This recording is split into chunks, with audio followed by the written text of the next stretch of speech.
Hello students, I Krunal Parmar. Today we are going to start the second lecture of chapter number 10 for class 10 subject science. The name of the chapter is Magnetic Effect of Electric Current. In lecture number 1 we discuss about introduction part of magnetic field and field lines.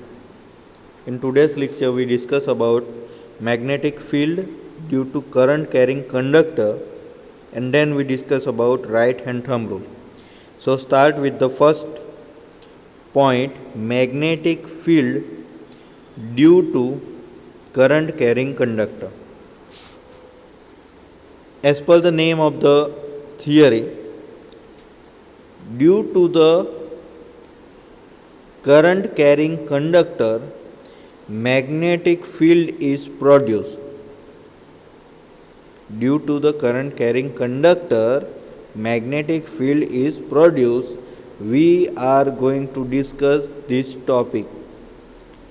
Current carrying conductor मतलब आप कोई भी एक copper या aluminium का wire समझ सकते हो. कॉपर या एल्यूमिनियम का वायर क्या है? Simply it is a current carrying conductor है. ओके, वो करंट कैरिंग कंडक्टर में क्या हम पास कर रहे हैं? करंट कैरिंग कंडक्टर में हम पास कर रहे हैं करंट. करंट को किससे इंडिकेट करते हैं? करंट को आई से इंडिकेट करते हैं. So let's start this theory. If a magnetic compass is placed near a conductor carrying current. Current carrying conductor मतलब क्या? Simple, you can say that it is a wire. You can suppose a copper wire or aluminum wire. The needle is deflected. Means what? अगर कोई आप current carrying wire के नज़दीक में magnetic compass को रखते हो तो मैग्नेटिक कंपास की नीडल डिफ्लेक्ट होती है. मैग्नेटिक कंपास की नीडल डिफ्लेक्ट होती है means what? This will shows that a conductor carrying current has a magnetic field around it. इसका मतलब ये होता है कि जब भी आप कोई करंट कैरिंग वायर में से इलेक्ट्रिक करंट पास करते हो तो वो उसके कारण उसके सराउंड में, उसके अराउंड में मैग्नेटिक फील्ड प्रोड्यूस होती है. मैग्नेटिक फील्ड प्रोड्यूस होगी तो भी मैग्नेटिक कंपास की नीडल डिफ्लेक्ट होगी. तो simply it will suggest that कि जब भी कोई करंट कैरिंग कंडक्टर होगा, मतलब करंट कैरिंग वायर होगा, कि उसमें आप जब भी करंट इलेक्ट्रिसिटी पास करोगे तो उसमें अराउंड में, वायर के अराउंड में मैग्नेटिक फील्ड प्रोड्यूस होता है. If the direction of the current is from north to south. अभी यहाँ पे किसकी डायरेक्शन बताई है? डायरेक्शन ऑफ करंट बोला है. If the direction of current from the north to south, then the deflection of the magnetic needle is towards the east. जब भी करंट कैरिंग वायर में हम करंट फ्लो कर रहे हैं फ्रॉम नॉर्थ टू साउथ, तो जो मैग्नेटिक कंपास की जो नीडल है वो किस तरफ डिफ्लेक्ट होगी? It will be deflect toward the east side. And if the direction of current is from south to north, direction हमने चेंज कर दी. पहले करंट कैरिंग वायर में करंट की जो डायरेक्शन थी नॉर्थ टू साउथ थी, अब हमने वो चेंज करके क्या कर दिए? साउथ टू नॉर्थ कर दिए. Then the deflection of the needle is towards the west. तो अब ये कंडीशन में जो मैग्नेटिक कंपास है उसकी नीडल वेस्ट डायरेक्शन में डिफ्लेक्ट होगी. Then the magnetic field around a current carrying straight conductor is in a concentric circle.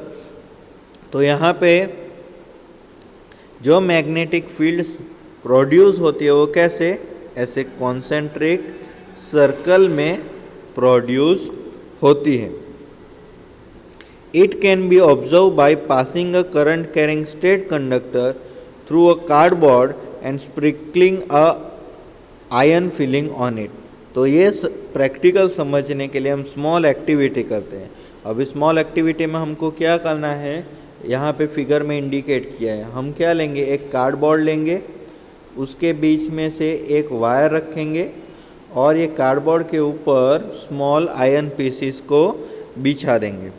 अब क्या करेंगे, ये जो करंट कैरिंग वायर है उसमें से करंट हम पास करेंगे।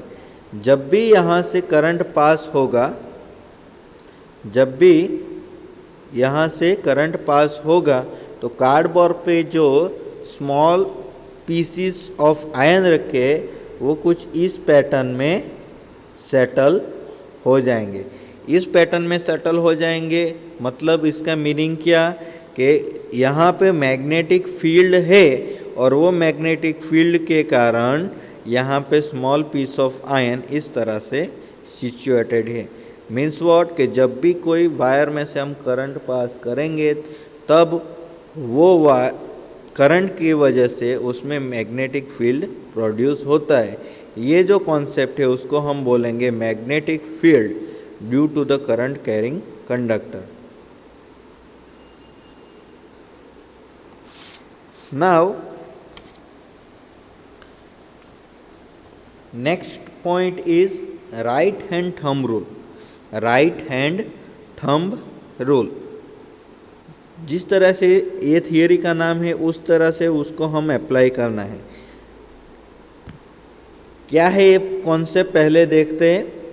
The direction of magnetic field around a conductor is given by right hand thumb rule. अभी जो हमने थियरी की डिस्कशन किया कि जब भी कोई वायर में से करंट पास करेंगे तो मैग्नेटिक फील्ड प्रोड्यूस होती है। अब ये जो मैग्नेटिक फील्ड प्रोड्यूस हुई है, अब जो ये मैग्नेटिक फील्ड प्रोड्यूस हुई है उसकी डायरेक्शन को जानने के लिए, उसकी जो डायरेक्शन है उसको जानने के लिए right hand thumb rule use होता है। राइट हैंड थंब रूल कब यूज़ होता है कि जो भी magnetic field around conductor produce हुई है उसकी जो डायरेक्शन है, डायरेक्शन मतलब क्या, ऐसी डायरेक्शन, ये डायरेक्शन या ये डायरेक्शन, ईस्ट टू वेस्ट या वेस्ट टू ईस्ट जो प्रोड्यूस हुई वो डायरेक्शन कौन सी है वो पता लगाने के लिए right hand thumb rule use होता है। Now what is the statement of this right hand rule. ये राइट हैंड रूल को हम कैसे यूज़ कर सकते हैं। Right hand thumb rule states that if a current carrying conductor is held in the right hand such that thumb point is in the direction of current, then the fingers wrapped around the conductor will show the direction of magnetic field। यहाँ पे figure में मैंने यहाँ पे रखी है। Figure किस तरह से हमको राइट हैंड को इस तरह से यूज़ करना है कि फॉर एग्जांपल ये करंट कैरिंग वायर है, उसमें ये डायरेक्शन में करंट पास हो रहा है, तो हमने राइट हैंड को कैसे पकड़ा, हमारा थंब करंट की डायरेक्शन में रखना है। थंब को कौन सी डायरेक्शन ऑफ करंट में, ऊपर जा रहा है करंट तो थंब को ऊपर रखा है, थंब को करंट की डायरेक्शन में रखा है और ये वायर को ये चारों उंगलियों से इस तरह से रैप करेंगे तो ये उंगली की जो डायरेक्शन है, उंगली की डायरेक्शन मतलब ये सपोज कर लो ये कौन सी डायरेक्शन है, एंटी क्लॉकवाइज डायरेक्शन, तो direction of wrap finger will indicate the direction of magnetic field. तो ये हमारी जो रैप फिंगर की जो डायरेक्शन है वो direction of magnetic field indicate करेगी। तो right hand thumb rule simply states that कि अगर कोई करंट कैरिंग वायर से जो मैग्नेटिक फील्ड जनरेट होती है उसकी डायरेक्शन को पता लगाने के लिए right hand thumb rule use होगा। राइट हैंड थंब रूल लगाना कैसे है, हमारा जो थंब की डायरेक्शन है वो करंट की डायरेक्शन में रखनी है और जो रैप फिंगर है उसकी जो डायरेक्शन मैग्नेटिक फील्ड की डायरेक्शन हमको इंडिकेट करेगी। So I hope you understand today's topic about a magnetic field due to current carrying conductor and right hand thumb rule. Thank you very much.